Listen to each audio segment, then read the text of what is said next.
ধারালো ও ভারী অস্ত্র দিয়ে আঘাতের কয়েক মিনিটের মধ্যে মৃত্যু হয় দীপনের, ময়না তদন্তের রিপোর্ট। খুব দ্রুতই হত্যা রহস্য উদ্ঘাটন করা হবে জানালেন স্বরাষ্ট্রমন্ত্রী। লেখক ব্লগারদের ওপর হামলার ঘটনায় ঢাকা বিশ্ববিদ্যালয়ের ছাত্র শিক্ষক প্রকাশকদের বিক্ষোভ, ব্যবসা প্রতিষ্ঠান বন্ধ রেখে আজিজ মার্কেটের ব্যবসায়ীদের মিছিল। ধর্মের নামে ব্লগার ও প্রকাশকদের হত্যা করা সম্পূর্ণ অনইসলামিক, মন্তব্য ইসলামী নেতাদের। এমন অপচেষ্টা রোধে মসজিদের ইমামদের ভূমিকা রাখার আহ্বান।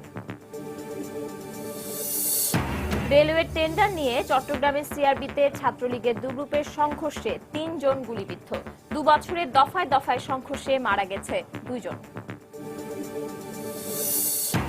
এবং সারা দেশে জেএসসি ও জেডিসি পরীক্ষা শুরু, অংশ নিচ্ছে ২৩,২৬,০০০ পরীক্ষার্থী। উৎসব মুখর পরিবেশে পরীক্ষা হচ্ছে, মন্তব্য শিক্ষামন্ত্রীর।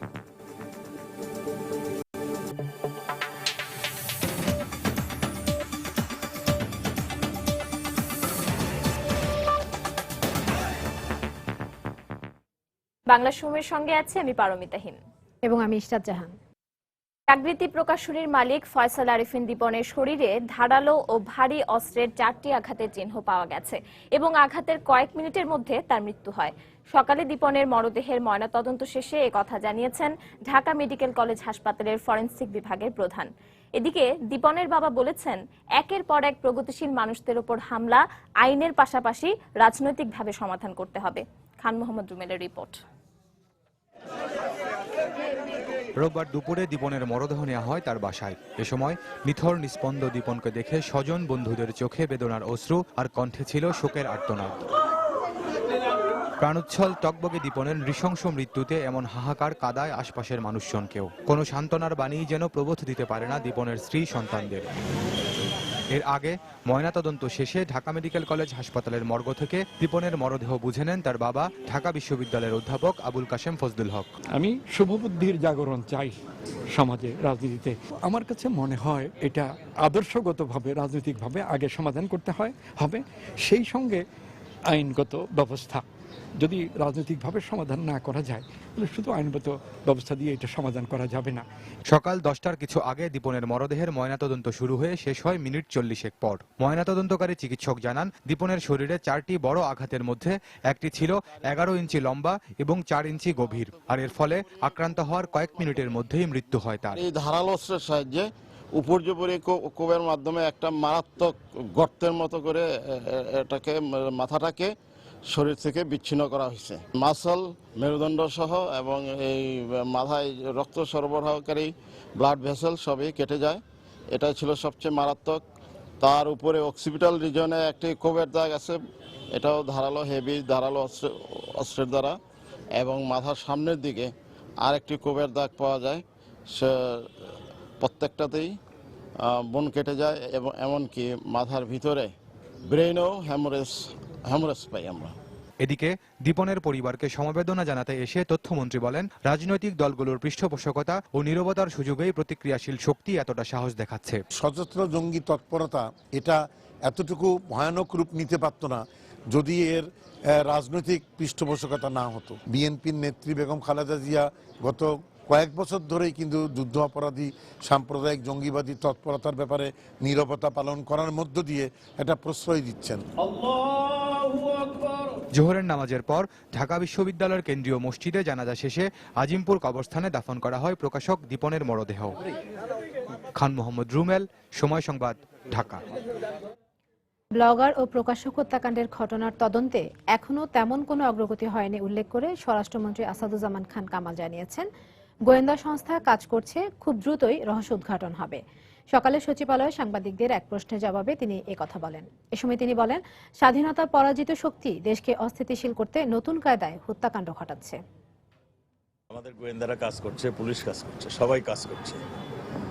অগ্রগতির মধ্যে এটা আমি আপনাদেরকে নিশ্চিতভাবে বলতে পারি যে আমরা নিশ্চয়ই এই অপরাধীকে ধরব। গোয়েন্দা এবং পুলিশের তৎপরতায় আছে, এরা আমাদের কাছে এখনো রিপোর্ট দেয়নি। এইগুলো একটা উদ্দেশ্যমূলকভাবে, আমি আগেও বলেছি, যাই আনসারুল্লাহ বাংলা টিম, সেটাই জেএমবি, সেটাই হরকাতুল জিহাদ, এই সবই এক সুতায় গাছ। পূর্ব অবস্থায় জামাত শিবির, বর্তমানে তারা নতুন কায়দায় অন্য কিছু ধ্বংসাত্মক কাজ করার জন্য প্রচেষ্টা লিপ্ত। এই ধরনের বিচ্ছিন্ন ঘটনা কোন জায়গায় কোন দেশে না হয় ধরাও পড়ছে, আমাদেরটাও ধরা পড়বে। ব্লগার ও বিদেশি হত্যাকাণ্ডে আইএসের কোনো সম্পৃক্ততা নেই বলে দাবি করেছেন বর্ডার গার্ড বাংলাদেশ বিজিবির মহাপরিচালক মেজর জেনারেল আজিজ আহমেদ। বেলা 11টার দিকে চুয়াডাঙ্গায় বিজিবি 6 ব্যাটালিয়নের সদর দপ্তরে 58 বর্ডার গার্ড ব্যাটালিয়নের উদ্বোধন অনুষ্ঠান শেষে তিনি এই কথা বলেন। যতটুকু তথ্য পাওয়া গেছে, যতটুকু হলো অগ্রগতি হয়েছে, তাতে আইএসের কোনো সম্পৃক্ততা এই দুই ঘটনার সাথে নাই। কারা ঘটিয়েছে সেটাও হলো আইন শৃঙ্খলা রক্ষাকারী বাহিনী জানে, কাদের নির্দেশও হয়েছে সেটাও জানে। পর্যায়ক্রমে হয়তো যে তাদেরকে যখন হলো যে অ্যারেস্ট করা যাবে বা আইনের আওতায় আনা যাবে, তারপরে পর্যায়ক্রমে আপনারা সবই জানতে পারবেন। একের পর এক মুক্তমনা লেখক ও ব্লগার হত্যার প্রতিবাদে ঢাকা বিশ্ববিদ্যালয় এলাকায় বিক্ষোভ সমাবেশ করেছেন লেখক, প্রকাশক, বিশ্ববিদ্যালয়ের শিক্ষক ও শিক্ষার্থীরা। সকাল 10টার দিকে রাজু ভাস্কর্যের সামনে জড়ো হন তারা। সরকারের উদাসীনতা এবং বিচারহীনতার সংস্কৃতির কারণেই প্রগতিশীলদের ওপর হামলার ঘটনা ঘটছে বলে এ সময় অভিযোগ করেন তারা। নীরবতা ভেঙে অবিলম্বে অপরাধীদের আইনের আওতায় এনে দৃষ্টান্তমূলক শাস্তির দাবি জানান তারা। এছাড়া মুক্তচিন্তা বিরোধী সব অপশক্তি রুখতে দেশের সর্বস্তরের মানুষকে এক হয়ে আন্দোলন গড়ে তোলার আহ্বানও জানানো হয়। সমাবেশ শেষে বিক্ষোভ মিছিল বের করা হয়। শাহবাগ ঘুরে মিছিলটি আবারও রাজু ভাস্কর্যের সামনে গিয়ে শেষ হয়।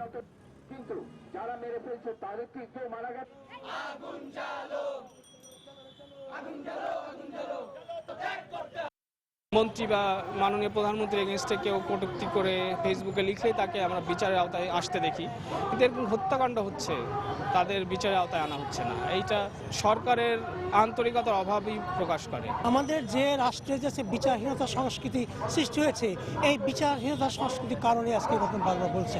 আমাদের আজ রাস্তায় নাই নিরাপত্তা, পথে নাই, ঘরে নাই, অফিসে নাই। এদিকে একের পর এক ব্লগার হত্যার প্রতিবাদে দেশের বিভিন্ন স্থানে মানববন্ধন ও বিক্ষোভ মিছিল করা হয়েছে। বিকেলে কেন্দ্রীয় কর্মসূচির অংশ হিসেবে সিলেট শহীদ মিনারের পাদদেশে অবস্থান নেন গণজাগরণ মঞ্চের কর্মীরা। সেখান থেকে একটি বিক্ষোভ মিছিল বের হয়ে নগরীর বিভিন্ন সড়ক প্রদক্ষিণ করে আবারও শহীদ মিনারে গিয়ে শেষ হয়। পরে সেখানে অনুষ্ঠিত সমাবেশে ব্লগার ও প্রকাশকদের ওপর হামলাকারীদের দ্রুত বিচার দাবি করেন তারা।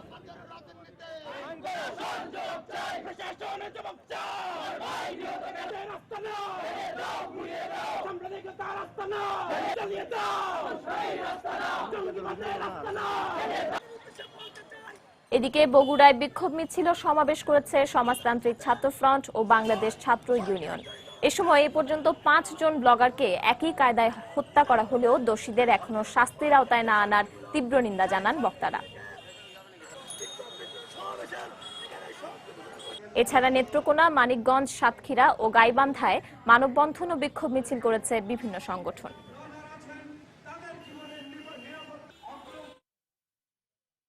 ইসলাম রক্ষার নামে ব্লগার ও প্রকাশকদের হত্যা করাকে সম্পূর্ণ অনইসলামিক কাজ বলে মন্তব্য করেছেন দেশের ইসলামী নেতারা। তাদের মতে দেশে অস্থিতিশীল পরিবেশ সৃষ্টির লক্ষ্যে একটি মহল পবিত্র কোরআন সুন্নাহর অপব্যাখ্যা দিয়ে এই হত্যাকাণ্ড ঘটাচ্ছে।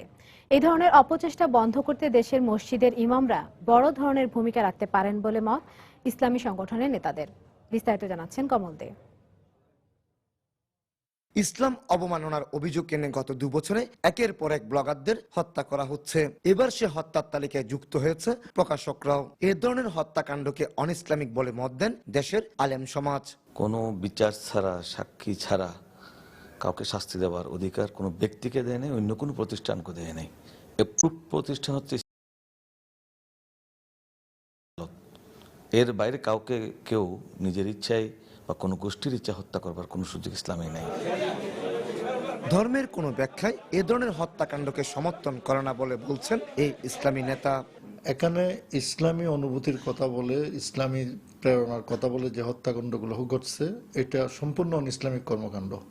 ইসলাম কখনো কাউকে অপরাধ সংগঠিত করলে সেই অপরাধের জন্য দেশের প্রচলিত এবং ইসলামী আইনে বিচার হতে পারে। দেশের স্থিতিশীলতা নষ্ট করার জন্য পবিত্র কোরআন সুন্নাহর অপব্যাখ্যার মাধ্যমে উস্কানি দিয়ে এসব হত্যাকাণ্ড ঘটনা হচ্ছে বলে মনে করছে বাংলাদেশ ইসলামী ফ্রন্ট। এটা আমার মনে হয় একটা ভুল মেসেজ তাদের কাছে আছে বলে তারা হয়তো অন্য সম্প্রদায়ের মানুষকে, এমনকি মুসলমানদেরকেও, নিরপরাধ মুসলমানদেরকে যারা হত্যা করেন তারা নিশ্চয় হয়তো না জানে করছেন, অথবা তারা এটা করছেন পরিকল্পিতভাবে এই হত্যাকাণ্ড করছেন। এ ধরনের হত্যাকাণ্ড প্রতিরোধ করতে দেশের মসজিদের ইমামরা বড় ধরনের ভূমিকা রাখতে পারে বলে মত দেন এই ইসলামী চিন্তাবিদ। এখন প্রয়োজন হয়ে গেছে আমাদের মসজিদের প্রতিটা ইমাম থেকে শুরু করে সমস্ত আলেম ওলামাদের একথা বোঝানো যে ইসলামের থিমটা হচ্ছে মানুষের মনটা জয় করা। মানুষের মন জয় হলে সে আমার দিকে আসবে। না বুঝিয়ে আমি জবরদস্তি কাউকে কার উপর হামলা করব, তাকে আমার দলে নিয়ে আসবো, এটা কখনো সম্ভব হয় না। কমল দে, সময় সংবাদ, চট্টগ্রাম। দেখছেন বাংলা সময়। চট্টগ্রামের সিআরবিতে ছাত্রলীগের দু গ্রুপের সংঘর্ষে অন্তত ৩ জন গুলিবিদ্ধ হয়েছেন। প্রত্যক্ষদর্শীরা জানায় দুপুরে আধিপত্য বিস্তারের জন্য বাবর এবং লিমনের অনুসারীরা সিআরবি এলাকায় মুখোমুখি অবস্থান নেয়। এর মধ্যে লিমন গ্রুপের লোকজন বাবর গ্রুপের একজনকে মারধর করলে সংঘর্ষ বাধে। পরে পুলিশ ও র্যাব ঘটনাস্থলে পৌঁছে তাদের সরিয়ে দেয়। এ সময় ঘটনাস্থল থেকে একজনকে আটক করা হয়। স্থানীয়রা জানায় গত 2 বছরে বেশ কয়েকবার সংঘর্ষে জড়িয়ে পড়ে এই দুটি গ্রুপ। আর এসব সংঘর্ষে প্রাণ হারায় এক শিশু সহ 2 জন।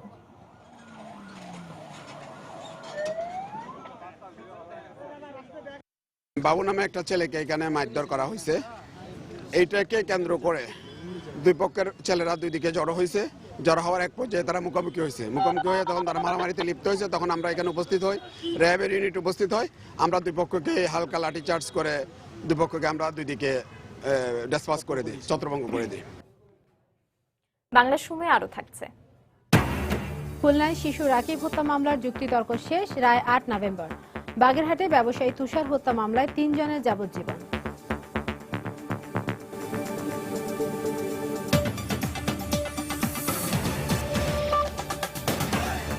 তাই তো সবাই বলে শিল্পাল্লার দিন শেষ, মেগা ডিজিটাল স্কেলে বাংলাদেশ।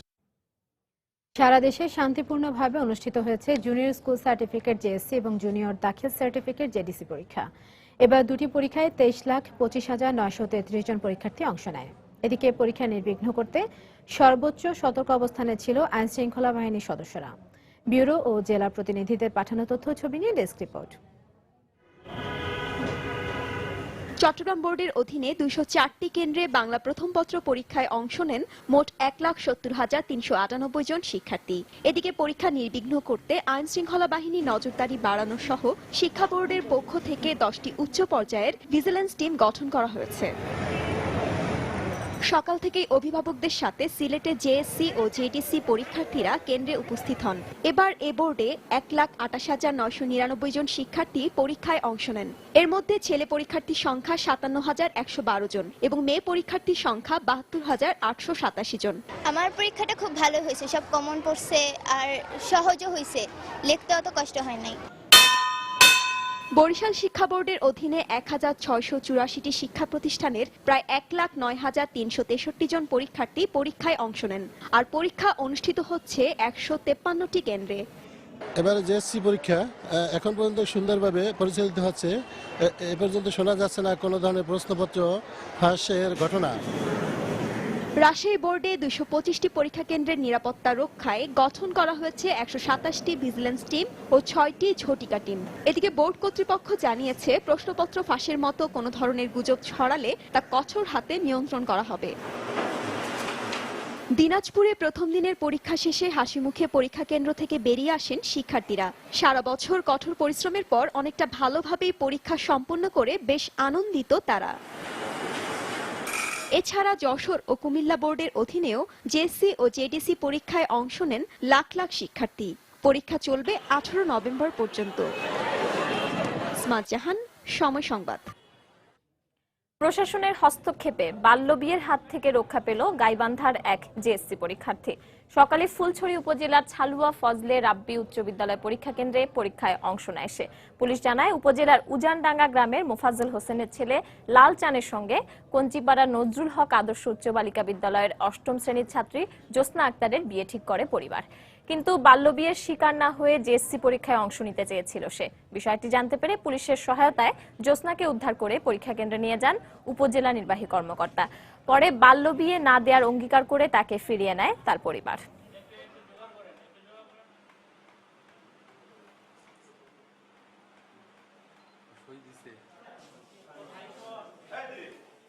স্যারদের সহযোগিতায় আমরা তাকে পরীক্ষা দেওয়া হবে আর বাল্য ব্যবহার দেবো না। আমরা একটা অঙ্গীকারনামা রাখছি যেন মেয়েটাকে প্রতিদিন এই ওর বড় ভাই, আপন বড় ভাই যেন সঠিক সময়ে পরীক্ষা কেন্দ্রে নিয়ে আসতে পারে এবং মেয়েটা যেন নির্বিঘ্নে পরীক্ষা দিতে পারে। যারা এই বিয়ের সাথে জড়িত সেই মেয়ের বাবা, মা এবং ছেলের বাবা মা, তাদের বিরুদ্ধে আইনগত ব্যবস্থা নেওয়া হচ্ছে। চট্টগ্রাম বিশ্ববিদ্যালয়ে শুরু হয়েছে 2015-16 শিক্ষাবর্ষের ভর্তি পরীক্ষা। এবার প্রতি সিটের বিপরীতে লড়বে 46 জন শিক্ষার্থী। আজ প্রথম দিন অনুষ্ঠিত হচ্ছে 2টি ইউনিটের ভর্তি পরীক্ষা। সকাল 11:15 থেকে শুরু হয় বিজ্ঞান অনুষদের পরীক্ষা। এই অনুষদের পরীক্ষায় প্রতি সিটের বিপরীতে লড়বে 47 জন। অন্যদিকে দুপুর 2:30টায় শুরু হয় বন ও পরিবেশ বিভাগের ভর্তি পরীক্ষা। এই বিভাগে 85টি আসনের বিপরীতে আবেদন করেছে 4514 জন শিক্ষার্থী। এদিকে পরীক্ষায় প্রশ্ন ফাঁসের ঘটনা এড়াতে বিশ্ববিদ্যালয়ের পক্ষ থেকে কঠোর নিরাপত্তা ব্যবস্থা নেওয়া হয়েছে।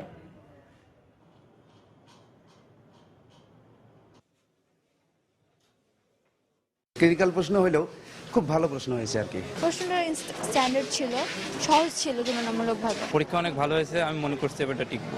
আমার সন্তানরা যদি এখানে টিকে তাহলে সেটাই ভালো লাগবে। আসন সংখ্যা না বাড়াইলে তো আমাদের ছেলেমেয়েরা টিকবেই না। সিরাজগঞ্জে যৌন নিপীড়নের প্রতিবাদ করায় বখাটের হামলায় এক বৃদ্ধা সহ 3 জন আহত হয়েছে।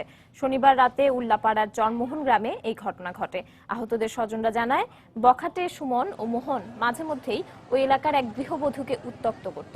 বিষয়টি তাদের অভিভাবকদের জানিয়েও কোনো প্রতিকার পাননি বলে অভিযোগ করেন আহতের স্বজনরা। সবশেষ গত শনিবার রাতে ওই গৃহবধূর ঘরে ঢিল ছোড়ে বখাটেরা। এর প্রতিবাদ করতে গেলে গৃহবধূর স্বজনদের মারধর এবং বাড়িতে ভাঙচুর চালায় সুমন ও তার পরিবারের সদস্যরা। এই ঘটনায় আহতদের উদ্ধার করে সিরাজগঞ্জ জেনারেল হাসপাতালে ভর্তি করা হয়েছে। বৌদিকে ডিস্টার্ব করে, আমি তার প্রতিবাদ করি। এরপরে কিছু হয় না, পরে ও যে ওর ভাইকে ডেকে নিয়ে আসে আমাদের পরে মারধর করে। আর ফল্লা করে নিয়ে ঢাল মারি লাগে না, আর আমি করলাম আসে বাড়ি আমার সমানে বেগেন বাড়ি বুড়ির আগে মারি ফেলাম। প্রতিবাদ করলে আমাদের মনে করেন বাড়ি ঘর এসে বাইরে ধরে আমাদের লুটপাট করে যা নেওয়ার দরকার নিয়ে গেছে, সোনা নিয়ে গেছে, টাকা পয়সা নিয়ে গেছে। আমরা ঠিক মতো চিকিৎসা দিচ্ছি এখানে, আমাদের কনসালটেন্ট আছে, অর্থোপেডিক্স তারা দেখছে এবং আমাদের অন্যান্য ডাক্তার যারা আছে তারা সবাই দেখে সুন্দরভাবে তার চিকিৎসা দেওয়া হচ্ছে। গাইবান্ধা ছয়ঘরিয়া গ্রামে শ্বশুরবাড়ির লোকজনের বিরুদ্ধে মেয়ের জামাইকে হত্যার অভিযোগ উঠেছে। তবে শ্বশুরবাড়ির লোকজন এই অভিযোগ অস্বীকার করেছে। গতকাল রাতে সদর উপজেলা ছয়ঘরিয়া গ্রামে এই ঘটনা ঘটে। নিহতের পরিবারের অভিযোগ, গতকাল স্ত্রী রুমি আক্তারকে নিতে শ্বশুরবাড়ি যান মধু মিয়া। এই সময় শ্বশুরবাড়ির লোকজন তাকে মারধর করেন। পরে তাকে গাইবান্ধা আধুনিক সদর হাসপাতালে নেওয়া হলে কর্তব্যরত চিকিৎসক তাকে মৃত ঘোষণা করেন। তবে নিহতের শ্বশুরবাড়ির লোকজনের দাবি, মধু মিয়া অসুস্থ হয়ে মারা গেছেন। 6 মাস আগে মধু মিয়া ও রুমি আক্তারের বিয়ে হয়। বিয়ের 3 মাস পর থেকেই তাদের মধ্যে পারিবারিক কলহ চলে আসছিল। তবে এই ঘটনায় ক্যামেরার সামনে কথা বলতে রাজি হয়নি পুলিশ। তার বউয়ের সঙ্গে তার শাশুড়ি, শ্বশুর এবং তার 2 ভাইরা ওখানে উত্তরতে বসে থাকে এবং এ যখন মাঠবাজারে এসে পৌঁছে অটো রিক্সায় পৌঁছে মাত্রই এরা তাকে ধরে ধস্তাধস্তি করে এবং কিল ঘুষি মারতে মারতে টানা হেঁচড়ে করে এই বাড়ির দিকে রওনা দেয়। ওর 2 জন ভাইরা, ওর শাশুড়ি ওর মনে করে শার্টের কলার ধরে টানে টুনে বার করছে, অটো থেকে বার করে ধাক্কা ধাক্কি মনে করে বাড়ি নিয়ে যাচ্ছে। নাটোরের বড়াই গ্রামে স্ত্রীকে নির্যাতন করে হত্যার অভিযোগ উঠেছে স্বামীর বিরুদ্ধে। এই ঘটনায় অভিযুক্ত স্বামী জাহাঙ্গীর মোল্লা সহ 3 জনকে আটক করেছে পুলিশ। স্বজনদের অভিযোগ, বিয়ের পর থেকেই উপজেলার মনপিরিত গ্রামের জাহাঙ্গীর মোল্লার সঙ্গে স্ত্রী চম্পা বেগমের কলহ চলে আসছিল। এর জের ধরে ভোরে চম্পাকে হত্যা করে জাহাঙ্গীর। পরে পালানোর সময় তাকে আটক করে গণপিটুনি দেয় এলাকাবাসী। খবর পেয়ে লাশ উদ্ধার করে সদর হাসপাতাল মর্গে পাঠায় পুলিশ। পরে জাহাঙ্গীর, তার বাবা রহিমউদ্দিন ও মা সনেকা বেগমকে আটক করা হয়।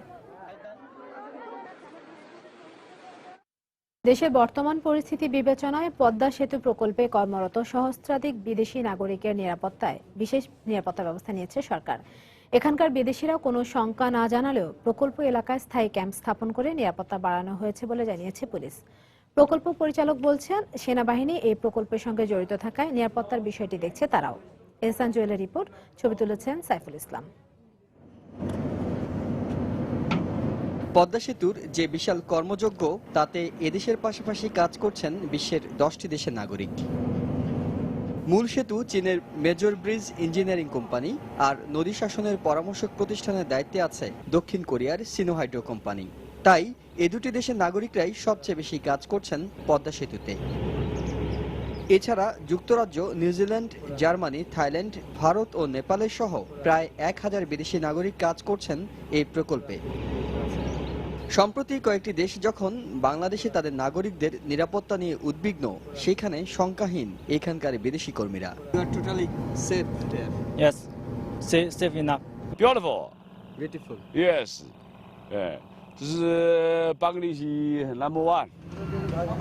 নিরাপত্তা ব্যবস্থা নিশ্চিদ্র করতে প্রকল্পের ইয়ার্ড এলাকায় স্থাপন করা হয়েছে পুলিশ ক্যাম্প, বাড়ানো হয়েছে টহল।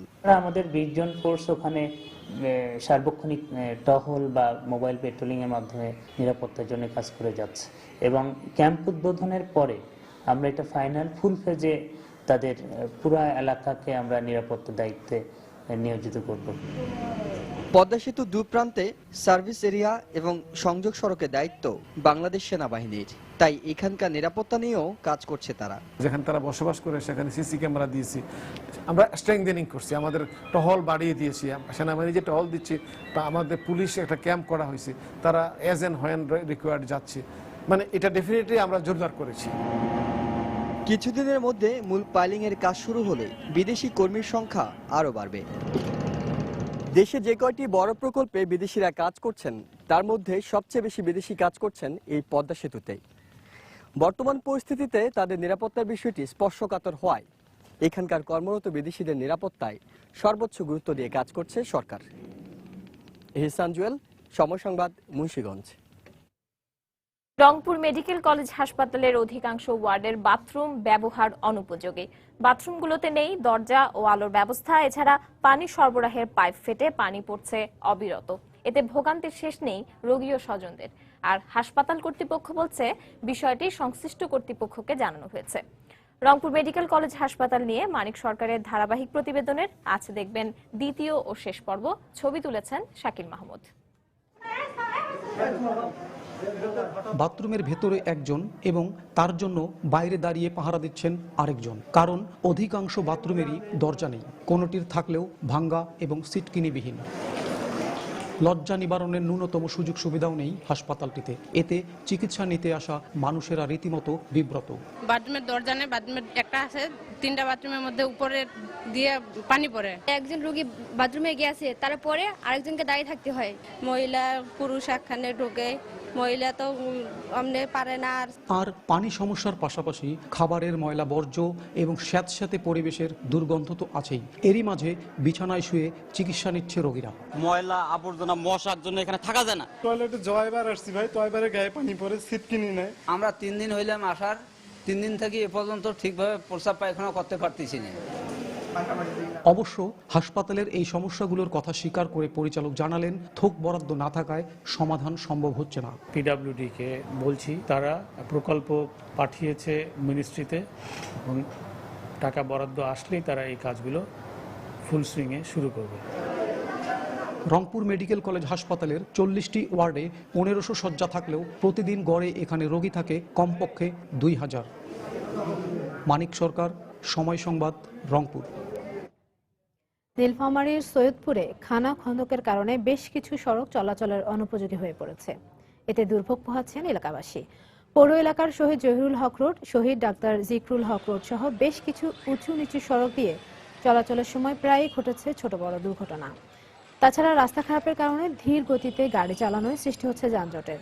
গত 3 মাস আগে এসব সড়কের মধ্যে 4টি সড়কের সংস্কার কাজ শুরু হলেও এখনও তা শেষ হয়নি।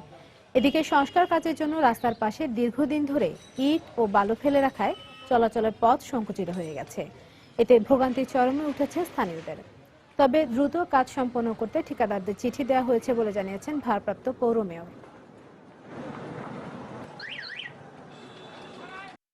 এমনি খানাখন থেকে ভরা, আবার রাস্তার কাজ করার নামে 3 মাস থেকে এরা রাস্তা খুলে রাখছে। রাস্তার টায়ার নষ্ট হয়েছে, টিউব ফাটি দিয়েছে, গরমের এমনিতে টায়ার চলে না। আমাদের খুব সমস্যা হচ্ছে গাড়ি ঘোড়া চালাইতে। যেখানে আমাদের আধা ঘন্টা লাগতো এখনো 1 ঘন্টারও বেশি লাগতেছে। যেখানে সেখানে ইট পাথর বালু এগুলা ফেলে রাখছে, মানুষের চলাচলের অসুবিধা। কাজ অতি দ্রুত করার জন্য মেয়র সাহেব ইতিমধ্যেই চিঠি দিয়েছে কন্ট্রাক্টরদের। আশা করছি যে কাজগুলা শেষ হওয়া মাত্রই যানজট সৈয়দপুর শহরে থাকবে না। খুলনায় আলোচিত শিশু রাকিব হত্যা মামলার রায় ঘোষণা করা হবে আগামী 8 নভেম্বর। যুক্তিতর্ক উপস্থাপন শেষে মহানগর দায়রা জজ আদালতের বিচারক রায়ের এ দিন ধার্য করেন। এর আগে বেলা 12টার দিকে কড়া নিরাপত্তার মধ্য দিয়ে 3 আসামি শরীফ, মিন্টু ও বিউটি বেগমকে আদালতে হাজির করা হয়। পরে যুক্তিতর্ক উপস্থাপন করেন আসামি ও বাদী পক্ষের আইনজীবীরা। এর আগে গত 3রা আগস্ট বিকেলে খুলনা নগরীর টুটপাড়া কবরখানা এলাকায় শিশু রাকিবের মলদ্বারে কম্প্রেসারের পাইপ দিয়ে বাতাস ঢুকিয়ে তাকে হত্যা করা হয়। ঘটনার পরদিন শিশুটির বাবা বাদী হয়ে ওই 3 জনকে আসামি করে হত্যা মামলা দায়ের করেন। হাওয়া দেওয়া মেশিন, যেটা কিনা একটা বড় বড় ট্রাক, বাস, গাড়িতে যেটা টায়ার, যেটা মোটা থাকে, লেন্থ থাকে, যে সেটার সাথে মানুষের পেটের কিন্তু অনেক পার্থক্য।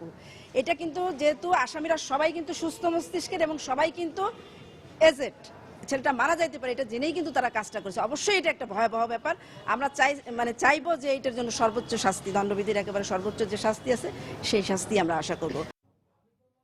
বাগেরহাটে ব্যবসায়ী তুষার মোড়ল হত্যা মামলায় 3 জনের যাবজ্জীবন কারাদণ্ডাদেশ দিয়েছেন আদালত। সকালে বাগেরহাট জেলা ও দায়রা জজ আদালতের বিচারক মিজানুর রহমান খান এই আদেশ দেন। মামলার বিবরণী থেকে জানা যায়, পূর্ব শত্রুতার জের ধরে 1996 সালের 2 সেপ্টেম্বর ফকিরহাট উপজেলার মানসা বাজারে তুষার মোড়লকে কুপিয়ে হত্যা করে দুর্বৃত্তরা। ঘটনার পরদিন নিহতের ভাই আজহার মোড়ল বাদী হয়ে ফকিরহাট থানায় 20 জনের নাম উল্লেখ সহ 28 জনকে আসামি করে একটি হত্যা মামলা দায়ের করেন। 1997 সালের 5 অক্টোবর 12 জনকে অভিযুক্ত করে আদালতে চার্জশিট দাখিল করে পুলিশ। নড়াইলের লিটন মোল্লা নামে এক মাদক ব্যবসায়ীকে যাবজ্জীবন কারাদণ্ড দিয়েছেন আদালত। একই সঙ্গে 25,000 টাকা জরিমানা অনাদায়ে তাকে আরও 1 বছরের সশ্রম কারাদণ্ড দেওয়া হয়। দুপুরে জেলা ও দায়রা জজ আদালতের বিচারক মোহাম্মদ আবুল বাশার মুন্সি এ নির্দেশ দেন। মামলা সূত্রে জানা যায়, 2010 সালের সদর উপজেলার পূর্ব সীমাখালী গ্রামে অভিযান চালিয়ে মাদকদ্রব্য সহ লিটন মোল্লা ও তার মা হাসিয়া বেগমকে আটক করে পুলিশ। 8 জন সাক্ষীর দীর্ঘ সাক্ষ্য প্রমাণের ভিত্তিতে আসামি লিটন মোল্লাকে যাবজ্জীবন কারাদণ্ড দেওয়া হয়। এদিকে মামলার অপর আসামি লিটনের মা হাসিয়া বেগমের বিরুদ্ধে অভিযোগ প্রমাণিত না হওয়ায় তাকে বেকসুর খালাস দিয়েছেন আদালত। লিটনের নিকট থেকে পুলিশ 5 বোতল ভারতীয় ফেন্সিডিল উদ্ধার করে এবং 48 কেজি তরল পদার্থ, মাদক জাতীয় তরল পদার্থ উদ্ধার করে।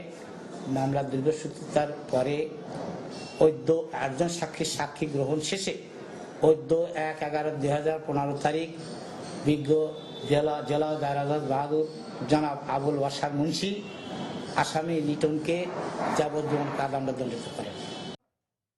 নাটোরের গুরুদাসপুরে প্রতিমা ভাঙচুরের ঘটনায় আটক বিকাশ চন্দ্র কর্মকারের 2 দিনের রিমান্ড মঞ্জুর করেছেন আদালত। দুপুরে নাটোরের সিনিয়র জুডিশিয়াল ম্যাজিস্ট্রেট শামসুল আল আমিন এই রিমান্ড আবেদন মঞ্জুর করেন। পুলিশ জানায়, বিকাশ চন্দ্র কর্মকারকে আদালতে হাজির করে 7 দিনের রিমান্ড আবেদন করা হয়। শুনানি শেষে আদালত তার 2 দিনের রিমান্ড মঞ্জুর করেন। গতকাল শহরের একটি বাসা থেকে তাকে আটক করে গোয়েন্দা পুলিশ। গত 23 অক্টোবর গুরুদাসপুর পৌর এলাকায় চাচকৈর কাচারিবাড়ি মন্দিরে হামলা চালিয়ে 6টি প্রতিমা ভাঙচুর করে দুর্বৃত্তরা।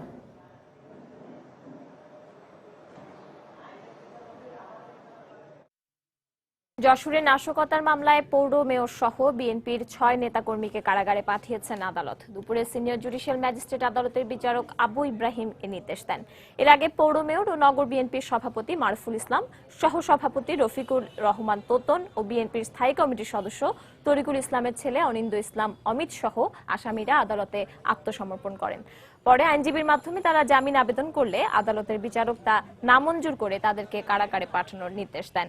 গত 5 অক্টোবর পুলিশ বাদী হয়ে যশোর জেলার বিএনপির শীর্ষ নেতাদের বিরুদ্ধে একটি নাশকতার মামলা দায়ের করেন। 6 জনের জামিন চেয়েছিলাম, জামিনের আবেদন নামঞ্জুর করে জেল হাজতে প্রেরণের নির্দেশ দিয়েছে। আমরা এ ব্যাপারে ক্ষুব্ধ, আমরা উচ্চ আদালতে যাবই। শরীয়তপুরে প্রায় 53 লাখ টাকা ব্যয়ে 5 কিলোমিটার নতুন বিদ্যুৎ সঞ্চালন লাইনের উদ্বোধন করা হয়েছে। সকাল 8টার সদর উপজেলার চন্দ্রপুর ইউনিয়নের একটি বাড়ির উঠানে দাঁড়িয়ে বিদ্যুৎ সঞ্চালন লাইনের উদ্বোধন করেন স্থানীয় সংসদ সদস্য BM মোজাম্মেল হক। এই বিদ্যুৎ লাইনটির কারণে চিকন্দি ইউনিয়নের উত্তর শৌলাগ্রাম, চন্দ্রপুর ইউনিয়নের দড়িকান্দি ও কীর্তিনগর গ্রামে বিদ্যুতের সংযোগ পৌঁছে গেছে। এর ফলে 7 শতাধিক পরিবার আজ থেকে বিদ্যুতের সুবিধা ভোগ করবে।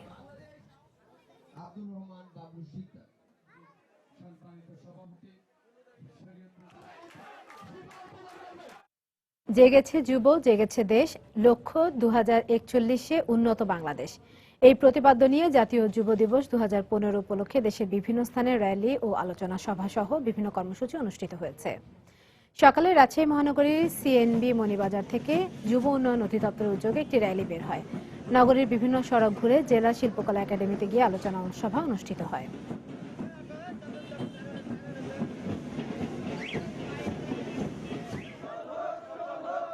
ব্রাহ্মণবাড়িয়া জেলা প্রশাসকের নেতৃত্বে শহরের লোকনাথ ট্যাঙ্কের পাড় থেকে একটি র্যালি বের হয়।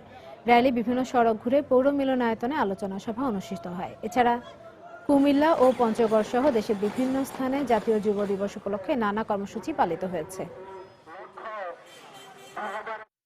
4 বছরও শেষ হয়নি নরসিংদীর সাবেক পৌর মেয়র লোকমান হোসেন হত্যা মামলার বিচার কাজ।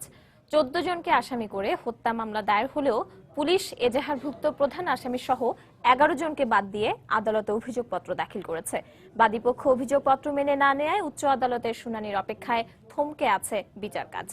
আশিকুর রহমান পিয়ালের পাঠানো তথ্য ও কাউসার আহমেদের ছবি নিয়ে ডেস্ক রিপোর্ট। 2 শিশু সালফি এবং নাজার এখন সময় কাটে বাবার ছবি দেখে। অপেক্ষা 4 বছর কেটে গেছে, তাদের বাবা ফেরেনি। লোকমানের স্ত্রী তামান্না নুসরাত বুবলির চোখের পানিও এখন যেন শেষ। স্বামী চলে যাওয়া স্মৃতি নিয়ে বিচারের আশায় দিন গুনছেন তামান্না। জনগণের স্বার্থে, এই পরিবারের স্বার্থে, মানুষের মনের সন্তুষ্টির জন্য খুব দ্রুত যেন এই হত্যাকারীদের বিচার হয়। এদিকে মামলার বাদী লোকমানের ছোট ভাইয়ের অভিযোগ, মামলার তদন্তে অনিয়ম হয়েছে গোড়া থেকেই। এজাহারভুক্ত 14 জনের মধ্যে প্রধান আসামি সহ 11 জনকে বাদ দিয়ে এজাহার বহির্ভূত 12 জনকে অভিযুক্ত করে নরসিংদীর আদালতে অভিযোগপত্র দাখিল করেন মামলার তৎকালীন তদন্তকারী কর্মকর্তা। মহামান্য হাইকোর্ট ন্যায়ের পক্ষে আদেশ দিবেন এবং পুনরায় তদন্ত আবার হবে এবং নতুন করে আবার চার্জশিট হবে, আর যেই চার্জশিটের মধ্যে অভিযুক্ত সকল আসামি থাকবে। পুলিশের তদন্ত সঠিক ছিল বলেই আদালত অভিযোগপত্র গ্রহণ করেছে বলে জানালেন পুলিশ সুপার। অবশ্য রাষ্ট্রপক্ষের আইনজীবীর দাবি, বাদীপক্ষের অসহযোগিতার কারণে উচ্চ আদালতের নির্দেশনা না পাওয়ায় মামলার বিচার কাজ শেষ করা যাচ্ছে না। যেহেতু এক্ষেত্রে বিজ্ঞ আদালতে চার্জশিট গ্রহণ করা হয়েছে, তাহলে বোঝা যাচ্ছে যে আপাতত পুলিশের যে অংশটা এই পর্যন্ত সঠিক আছে। আমাদের কাছে তো যে পরিমাণ এভিডেন্স আছে, সাক্ষী প্রমাণ আছে, এতে আমরা খুব দ্রুত সময়ের মধ্যে আমরা করতে পারতাম। বাদীর অসহযোগিতার কারণে আমরা মামলা চালাতে পারতাম। দ্বিতীয়বারের মতো মেয়র নির্বাচিত হওয়ার পর 2011 সালের 1 নভেম্বর জেলা আওয়ামী লীগ অফিসে সন্ত্রাসীদের হাতে প্রাণ হারান পৌর মেয়র লোকমান হোসেন। সময় সংবাদ, নরসিংদী। নরসিংদীতে নানা কর্মসূচির মধ্য দিয়ে পালিত হয়েছে পৌর মেয়র লোকমান হোসেনের 4র্থ শাহাদাত বার্ষিকী। সকালে নরসিংদী পৌর কবরস্থানে মেয়রের সমাধিতে ফুল দিয়ে শ্রদ্ধা জানান আওয়ামী লীগ ও সহযোগী সংগঠনের নেতাকর্মী সহ পরিবারের স্বজনরা। এ সময় বর্তমান মেয়র ও স্থানীয় গণ্যমান্য ব্যক্তিরা উপস্থিত ছিলেন। পরে বাস টার্মিনালে দোয়া ও আলোচনা সভার আয়োজন করে লোকমান সংগ্রাম পরিষদ। 2011 সালের 1 নভেম্বর দুর্বৃত্তদের গুলিতে নিহত হন পৌর মেয়র লোকমান হোসেন। হিজড়া নয়, মানুষ হিসেবে বাঁচতে চাই, এই স্লোগানে কর্মসংস্থান সহ বিভিন্ন দাবিতে ফেনীতে মানববন্ধন করেছেন হিজড়া সম্প্রদায়। দুপুরে ফেনী প্রেস ক্লাবের সামনে মানবতা নামের একটি স্বেচ্ছাসেবী সংগঠনের উদ্যোগে এ মানববন্ধন অনুষ্ঠিত হয়। এতে জেলার হিজড়া সম্প্রদায় ছাড়াও বিভিন্ন পেশাজীবী সহ সামাজিক সাংস্কৃতিক সংগঠনের নেতাকর্মীরা অংশ নেন। এ সময় কর্মসংস্থানের পাশাপাশি সামাজিক বৈষম্য দূর করার দাবি জানান তারা। মানববন্ধন শেষে একটি র্যালি বের করেন তারা। র্যালিটি বিভিন্ন সড়ক ঘুরে শহীদ মিনারে গিয়ে শেষ হয়।